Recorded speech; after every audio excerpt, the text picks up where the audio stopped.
हर छठ का व्रत, जिसको हल छठ और ललही छठ के नाम से भी जाना जाता है, 14 अगस्त दिन गुरुवार को महिलाएं इस व्रत को करती हैं और ऐसा करने से भगवान हलधर यानी बलराम जी उनकी संतान की रक्षा करते हैं और उन्हें लंबी आयु प्रदान करते हैं। तो नमस्कार दोस्तों, स्वागत है आप सभी का मेरे यूट्यूब चैनल पर। तो आज हम हर छठ यानी कि हल छठ और ललही छठ के नाम से भी इस व्रत को जाना जाता है। तो आज के इस वीडियो में हम जानेंगे कि हल छठ का व्रत, हल षष्ठी का व्रत कब करना है, किस दिन करना है और पूजा की विधि क्या है, पूजा का मुहूर्त क्या है, किस समय हमें पूजा करनी है, पूजा में लगने वाली किन किन सामग्रियों की ज़रूरत पड़ती है। तो आज की इस वीडियो में आपको ये सारी जानकारी मिलने वाली है, तो वीडियो में लास्ट तक जरूर बने रहिएगा। तो दोस्तों, भाद्रपद माह के कृष्ण पक्ष की षष्ठी तिथि यानी कि छठ के दिन हर छठ यानी ललही छठ के व्रत को रखा जाता है।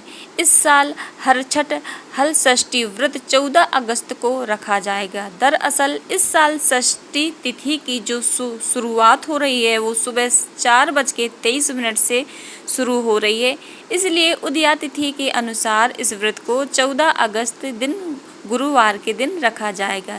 यह व्रत महिलाएं अपनी संतान की लंबी उम्र की कामना के लिए रखती हैं। मान्यता है कि ऐसा करने से भगवान हलधर यानी कि बलराम जी उनकी संतान की रक्षा करते हैं और उन्हें लंबी आयु प्रदान करते हैं।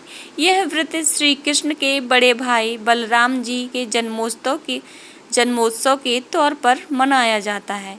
इस दिन हलधारी बलराम दाऊ की पूजा की जाती है। इसी कारण इस पर्व को हल षष्ठी या हर छठ कहते हैं। इसके लिए उनके व्रत के हल का जोता हुआ नहीं खाना चाहिए, यानी कि खेतों के जो हल से जोताई बुवाई की जाती है वो आज के व्रत में नहीं खाया पिया जाता है। इसलिए इस व्रत में कड़े नियमों का पालन किया जाता है। तो आइए अब पूजा के हम नियम जान लेते हैं कि किन किन चीज़ों में पूजा के नियमों का पालन करना चाहिए। तो इस व्रत में छठी माता की पूजा की जाती है। उन्हें 7 प्रकार के अनाज का भोग लगाया जाता है। उन्हें बांस से बनी टोकरी में लाई, महुआ, चने और पूजन में चढ़े फलों को बांटा जाता है। इस व्रत में कड़े नियमों का पालन किया जाता है, इसलिए इस दिन महिलाएं हल जुती भूमि पर नहीं चलती हैं और न ही हल से जुता हुआ कुछ खा सकती हैं। इस दिन महुए का आटा, सिंघाड़े का आटा आदि खा सकते हैं। खासकर तालाब में उगी चीज़ें खा सकते हैं। इस दिन व्रती महिलाएं महुआ पेड़ की डाली का दातून स्नान कर व्रत रखती हैं। इस पूजन की सामग्री में बिना हल जुते हुए जमीन से उगी हुई धान का चावल, महुआ के पत्ते, धान की लाई, भैंस का दूध व दही, घी आदि रखते हैं। इसके अलावा इस दिन गाय के दूध, दही व घी का इस्तेमाल भी नहीं किया जाता है। कई जगह आंगन में झरबेरी, पलास, कांसे की टहनी लगा कर के पूजा की जाती है। जैसे कि झर की जो बेरी होती है जिसमें बेर फल लगते हैं, फलास, कांसा, इनकी टहनियों को जोड़ करके और पूजा की जाती है। छठ माता पर 7 अनाजों को मिला करके बनाया बुआ सतंजा जो कहते हैं उसको दही तिन्नी के चावल से भोग लगाया जाता है। इसके बाद व्रत कथा या पढ़ी जाती है।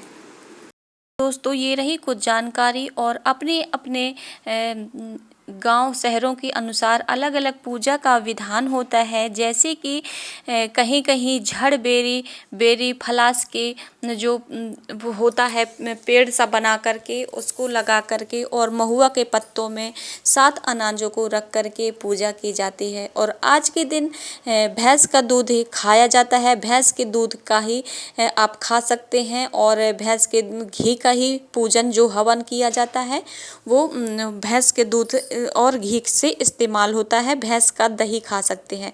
आज के दिन गाय की दूध है या गाय का दही घी कुछ भी इस्तेमाल नहीं किया जा सकता है, न पूजा में और ना ही खा सकते हैं।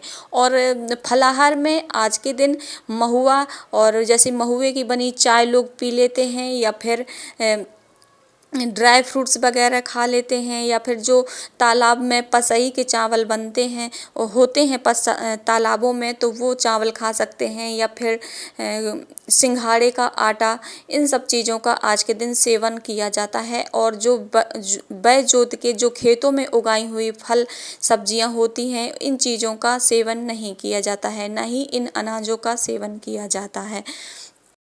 कुछ जगह पे झड़बेरी की पूजा की जाती है, और कुछ जगह पे जैसे कि दीवाल में छठी मैया को बना करके और या फिर चित्र बना करके उनका भी पूजन किया जाता है। तो अपने अपने गांव शहरों में अपनी अपनी परंपराएं हैं। और आपके यहाँ किस तरह से पूजा होती है ज़रूर बताइएगा। हमारे यहाँ तो इसी तरह से होती है, जैसे कि झड़बेरी, फलास, इन सबको किसी गमले में या फिर मिट्टी में दबा करके, और सभी महिलाएं जो हमारे आसपास की होती हैं या फिर घर की, तो सभी महिलाएं जुड़ करके आपस में पूजा करती हैं। 7 अनाजों को या तो बांस की टोकरी में या फिर महुआ के जो पत्ते होते हैं, तो महुआ के पत्तों में भर करके इस तरह से पूजन करते हैं। और छठी हल षष्ठी है तो छठ के 6 परिक्रमा, जैसे कि हाथ में महुए को लेकर के और 6 बार परिक्रमा करते हैं। और तो इस तरह से पूजा का हमारे यहाँ विधान है। इस विधि से हम लोग पूजा करते हैं। और जो खाने की चीज़ें हैं, तो जैसे मैंने बता दी कि फलाहार में अनाज या फिर जो बै जोता होता है, तो ना ऐसे बै जोते में यानी कि खेतों खलिहानों में जाते हैं, और ना ही खेतों खलिहानों का जुता हुआ या उगाया हुआ फल में और कुछ भी ऐसा नहीं खाया जाता है। भैंस के दूध का सेवन किया जाता है। भैंस के दूध, दही, घी का ही पूजा में चढ़ाया जाता है। तो इस तरह से हमारे यहाँ पूजा की जाती है। आपके यहाँ किस तरह से पूजा की जाती है आप ज़रूर बताइएगा कमेंट में। और दोस्तों, अगर आपको यह जानकारी अच्छी लगी हो तो लाइक, शेयर, कमेंट ज़रूर करिएगा। अगले वीडियो में आपको कथा मिल जाएगी। हर छठ मैया की जो कथाएँ 6 कथा सुनाई जाती हैं, तो छोटी छोटी सी कथाएँ आपको अगले वीडियो में मिल जाएंगी। तो वीडियो अच्छा लगा हो तो लाइक, शेयर करें, कमेंट करें, चैनल को सब्सक्राइब करें। मिलते हैं अगले नेक्स्ट वीडियो में हर छठ व्रत की कथाओं में, तो कहानी के साथ। तो तब तक के लिए जय श्री कृष्णा, राधे राधे।